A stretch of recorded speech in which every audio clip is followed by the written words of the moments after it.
जो सीटेट के point of view से इम्पॉर्टेंट हैं। तो ये कुछ PYQ से सिलेक्टेड किए गए हैं। तो आज हम डिस्कस करते हैं हिंदी पेडागोजी। पहला क्वेश्चन है, कक्षा में प्रस्तुत करने के दौरान विद्यार्थी एक एक करके अपनी राय दे रहे हैं। भाषा अध्यापक होने के नाते आप किस आधार पर उनका आकलन करेंगे? तो कक्षा में प्रस्तुतिकरण के दौरान विद्यार्थी एक एक करके अपनी राय दे रहे हैं, अपना पॉइंट ऑफ व्यू दे रहे हैं, ठीक है। कि भाषा अध्यापक होने के नाते आप भाषा अध्यापक हैं, ठीक है।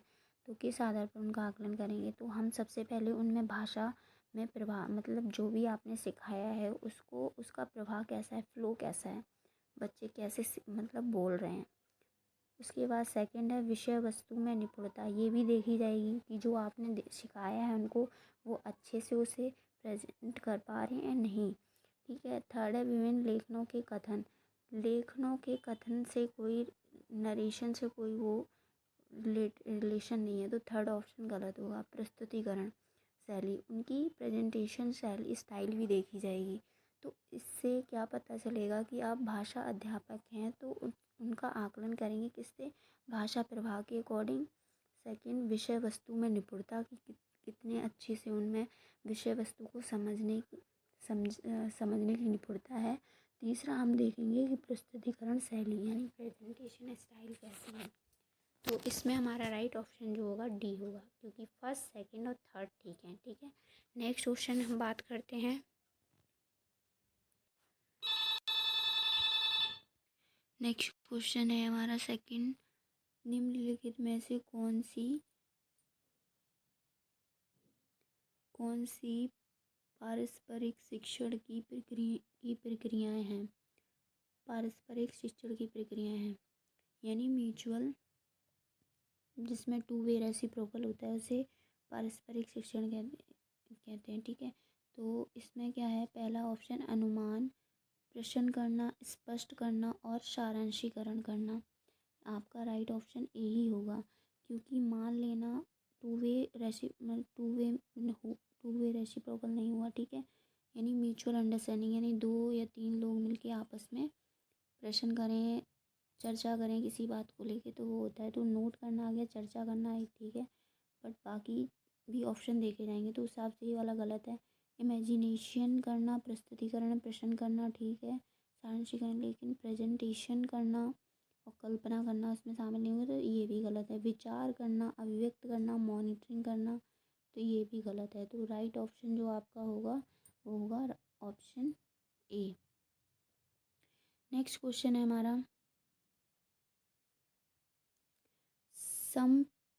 संप्रेषणात्मक गति के शुरुआती चरण में अध्यापिका विद्यार्थियों को जहाँ भी आवश्यकता हो मदद दे रही है और धीरे धीरे विद्यार्थियों पर उत्तरदायित्व डाल रही है। यहाँ अध्यापिका क्या कर रही है? तो यहाँ अध्यापिका मतलब विद्यार्थियों को मदद दे रही है, तो ये विद्यार्थियों को दिशा संकेत दे रही है? नहीं, विद्यार्थियों को मदद दे रही है। तो ऑप्शन क्या होगा? ये क्वेश्चन में ही आंसर होते हैं, इसीलिए क्वेश्चन को ध्यान से पढ़ना बहुत ज़रूरी है, ठीक है। तो यहाँ पे विद्यार्थियों को मदद दे रही है, विद्यार्थियों को पुनर्वलन नहीं, विद्यार्थियों को निर्देश भी नहीं दे रही, क्योंकि वो धीरे धीरे उन्हें रिस्पॉन्सिबिलिटी भी दे रही है खुद से ही। तो राइट ऑप्शन होगा जो हमारा वो होगा विद्यार्थियों को मदद दे रही है, ठीक है, बी। नेक्स्ट क्वेश्चन है हमारा, कक्षा में विद्यार्थी अध्यापिका की उपस्थिति में एक दूसरे के साथ अंतःक्रिया कर अंग्रेजी भाषा में एक दूसरे की पसंद नापसंद, अंग्रेजी भाषा में एक दूसरे की पसंद नापसंद जान रहे हैं। अंतःक्रिया के दौरान जब भी और जहाँ भी आवश्यक हो अध्यापिका विद्यार्थियों को आवश्यक संकेत मदद के रूप में दे रही है, ठीक है, दे रही है। ये यहाँ समस्त शिक्षण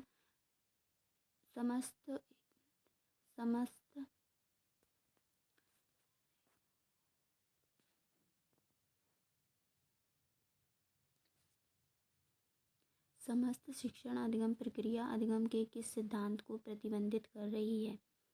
तो हम इसके ऑप्शन देखते हैं। ऑप्शन है व्यवहारवाद तो हो नहीं सकता, क्योंकि इसमें व्यवहार नहीं, वो मदद के रूप में संकेत दे रही है। ठीक है, यानी कि बी ऑप्शन है संज्ञानात्मक संकेत, ये भी नहीं होगा। अंतक्रियात्मक, तो आपका राइट ऑप्शन जो होगा वो कौन सा होगा? सी, क्योंकि शिक्षण की इस अवस्था में वे सभी व्यवहार क्रियाएं निहित होती हैं। ठीक है, शिक्षक कक्षा में करता है जिनका उपयोग। ठीक है, और अनुभव प्रदान करते समय की शिक्षक और तथा छात्र आमने सामने होते हैं इसमें, और अंतक्रियात्मक सिद्धांत को प्रतिबंधित करते हैं। तो ये वाला आपका सी ऑप्शन ठीक होगा। नेक्स्ट क्वेश्चन है,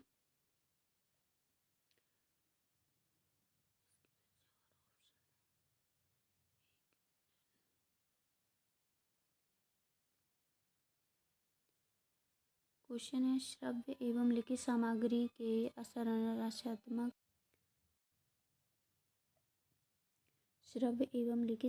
के संरचनात्मक और व्याकरणिक तत्वों का प्रत्यक्ष अध्यापन। सेकंड है, श्रव्य और लिखित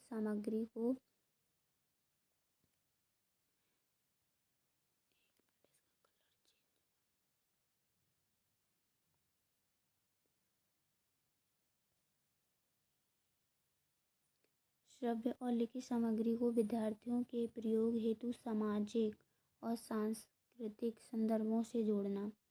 कार्य को इस प्रकार से अभिकल्पना करना जो समूची सामग्री के संदर्भ में कौशलों के विकास पर केंद्रित हो।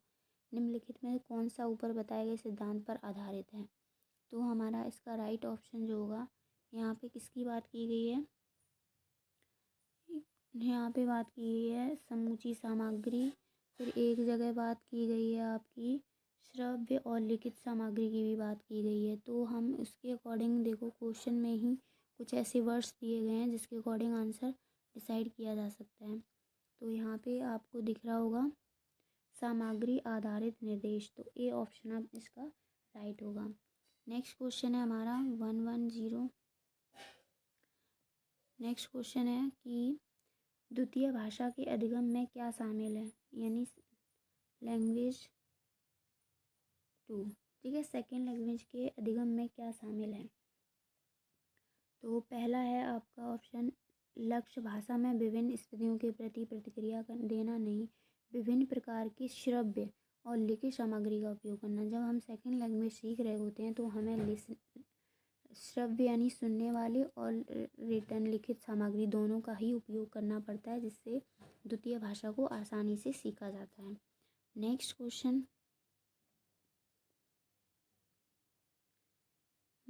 में कह रहा है कि भाषा की कक्षा में अध्यापिका ने विद्यार्थियों को पिछले माह की गई आम उद्घोषणाओं और वक्तव्यों का विश्लेषण करने के लिए कहा। यहाँ अध्यापिका किस बात पर बल दे रही है?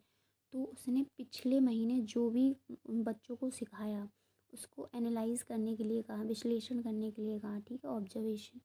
तो यहाँ पे अध्यापिका वो किस पे मतलब जोर दे रही है, बल दे रही है? पहला ऑप्शन है आपका लिखित विमर्श, तो यहाँ लिखने के लिए तो बोल नहीं रही वो। ठीक है, तो पहला तो ऑप्शन गलत हो। वाचिक विमर्श चिंतन, वाचिक मुद्रित भी नहीं होगा यहाँ पे, और अप्रकाशित भी नहीं। तो आपका राइट ऑप्शन जो होगा बी, वाचिक, मतलब बोलकर मतलब बताने के लिए बोला है, व्यक्त करने के लिए। तो किस बात पर विश्लेषण करनी है? तो वाचिक विमर्श। ठीक है, नेक्स्ट है हमारा क्वेश्चन, कौन सा उपागम भाषा अधिगम भाषा की बहुशब्दीय इकाइयों या वाक्यांशों की भूमिका पर बल देती है? कौन सा उपागम भाषा अधिगम में, तो उपागम बताना है कौन सा, जो भाषा को सीखने में अधिगम में। ठीक है, तो आपका ए है संरचनात्मक, नहीं होगा, मौखिक भी नहीं होगा इसमें। ठीक है, और प्राकृतिक भी नहीं होगा, शब्दकोशीय उपागम। शब्दकोशीय उपागम के थ्रू क्या करते हैं हम? बहुशब्दीय, देखो बहुशब्दीय क्वेश्चन में ही है, शब्दीय इकाइयों या वाक्यांशों भूमिका पर, तो शब्दकोशीय। तो राइट ऑप्शन जो आपका होगा वो होगा डी। नेक्स्ट क्वेश्चन है, निम्नलिखित में असमान की पहचान करें। तो इसमें से असमान कौन है वो बताना है। बच्चों में प्रथम भाषा के विकास के समांतर अर्जन स्वाभाविक तरीका है। ठीक है। सेकंड है अर्जन अचेतन प्रक्रिया से संबंधित है। ठीक है। अर्जन भाषिक निपुणता के स्वाभाविक विकास से संबंध रखता है। अर्जन भाषा के नियमों के चेतन ज्ञान पर बल देता है। तो यहाँ बोला असमान की पहचान कीजिए, तो हमारा राइट ऑप्शन जो होगा वो डी होगा कि अर्जन भाषा यानी एक्विजिशन लैंग्वेज के नियमों के चेतन ज्ञान पर बल देता है। तो ये आपका असमान है, बाकी ये तीनों आपके समान है। ठीक है। तो राइट ऑप्शन होगा, असमान पूछा है तो डी ऑप्शन आपका करेक्ट होगा। नेक्स्ट क्वेश्चन, प्रकृतिवादी उपागम। प्रकृतिवादी उपागम किसके सिद्धांत के आधार पर शिक्षण शास्त्रियों अनुप्रयोगों को विकसित करने का प्रयास है। ठीक है। तो प्रकृतिवादी की बात की गई है यहाँ पे, ये शब्द का ध्यान रखना। तो ये कौन थे इसके, Roger brown, Stephen Krashen, Bloomfield या कोवेन। तो इसका जो राइट ऑप्शन है वो आपका है बी, स्टीफन क्रैशन थे प्रकृतिवाद उपागम। ठीक है। नेक्स्ट, चेतन अधिगम अर्जित व्यवस्थाओं से प्राप्त परिणामों की जांच और सुधारने के लिए पर्यवेक्षण के रूप में कार्य करता है। ये आपका अभिकथन है। कारण, पर्याप्त समय, संरचनाओं पर ध्यान और नियमों का ज्ञान, ये तीन शर्तें पर्यवेक्षण के यानी सुपरविजन के सफल प्रयोग की शर्तें हैं। तो रीज़न, ये अभिकथन है तो उसका क्या ये रीज़न ठीक है। ठीक है, ये बताना है आपको। तो चेतन अर्जित, दोबारा पढ़ो, चेतन अधिगम अर्जित अवस्थाओं से प्राप्त परिणामों की जांच और सुधारने के लिए सुपरविजन के रूप में कार्य करता है। ठीक है, ये तो अभिकथन। तो पर्याप्त समय, ठीक है, नियमों का ज्ञान हो जाता है और संरचनाओं पर ध्यान दिया जाता है। तो ए और बी दोनों सही हैं, लेकिन इनकी जो व्याख्या है वो क्या है, सही नहीं है। तो राइट ऑप्शन होगा आपका बी। दोनों सही है वैसे बात, लेकिन जो व्याख्या दी गई है वो गलत है। ठीक है। नेक्स्ट क्वेश्चन देखते हैं। ध्वनि तरंगों की पहचान करने वाली भौतिक प्रक्रिया कर्णपटह कान के पर्दे से टकराती है, श्रवण के रूप में जानी जाती है। कौन सी श्रवण के रूप में जानी जाती है, ये बी वाला देखो। संप्रेषण के दौरान श्रवण सबसे पहली मुख्य गतिविधि है जो प्रतिक्रिया देती है। तो निम्नलिखित में से कौन सही उत्तर का चयन कीजिए। तो यहाँ पे भी आपको पहले बताया कि कान मतलब कान के पर्दे से टकराती है, श्रवण के रूप में जानी जाती है। संप्रेषण के दौरान श्रवण सबसे पहली मुख्य गतिविधि है जो प्रतिक्रिया देती है। ठीक है। तो इसका राइट ऑप्शन क्या होगा वो बताओ। तो ये बात सही है कि संप्रेषण के दौरान श्रवण सबसे पहले, आप किसी से कम्युनिकेशन करोगे तो पहले सुनोगे ही ना, फिर मुख्य गतिविधि मतलब प्रतिक्रिया दोगे। तो आपके ए और बी दोनों ही सही हैं। ठीक है। तो उसका राइट जो आंसर होगा वो क्या होगा, सी वाला होगा। नेक्स्ट क्वेश्चन है हमारा, एक अध्यापक होने के नाते आपका मुख्य ध्यान किस पर नहीं होना चाहिए। तो किस पे नहीं होना चाहिए, विभिन्न भाषाओं की स्वीकृति पर, सभी को एक समान समय देना, उच्च स्तरीय चिंतन को प्रोत्साहित करना। नहीं, नेगेटिव आंसर ढूंढना है हमें। ये तो ठीक है, समय देना तो पॉजिटिव है, उच्च से चिंतन करना और प्रोत्साहित करना ये भी पॉजिटिव है। विशिष्ट वर्ग की संस्कृति को समुन्नत करना, तो डी ऑप्शन ये आपका नेगेटिव है। समुन्नत करना एक नेगेटिव वर्ड है। ठीक है। तो इसमें नेगेटिव और पॉजिटिव वर्ड भी बहुत हेल्प करते हैं पेडागोजी में, जो सही ऑप्शन चूज़ करने में मदद करते हैं। नेक्स्ट क्वेश्चन है हमारा, भाषा में शब्दों के आंतरिक संरचना और शब्दों को रचना में शामिल करने वाले नियमों का अध्ययन किस रूप में जाना जाता है। भाषा में शब्दों की आंतरिक संरचना और शब्दों को रचना में शामिल करने वाले नियम हो गए। ठीक है। उस नियमों का अध्ययन किस रूप में जाना जाता है। ठीक है। तो स्वमिन ज्ञान के रूप में, नहीं, वाक्य विन्यास के रूप में, या फिर ये आपका होगा रूपग्राम। इसमें होता है आकृति मूलक। इसमें क्या होता है, जो भी आप भाषा में आंतरिक संरचना और शब्दों की रचना जो शामिल करने वाले नियम का अध्ययन होता है, तो उसको हम रूपग्राम के नाम से जानते हैं। ठीक है, मतलब किसी भाषा में जिन नियमों और प्रक्रियाओं के कारण मतलब वाक्य का निर्माण होता है उसे वाक्य विन्यास भी कहते हैं। तो इस तरह से हम रूपग्राम को ही सिलेक्ट करते हैं। ठीक है, आकृति मूलक। Next question,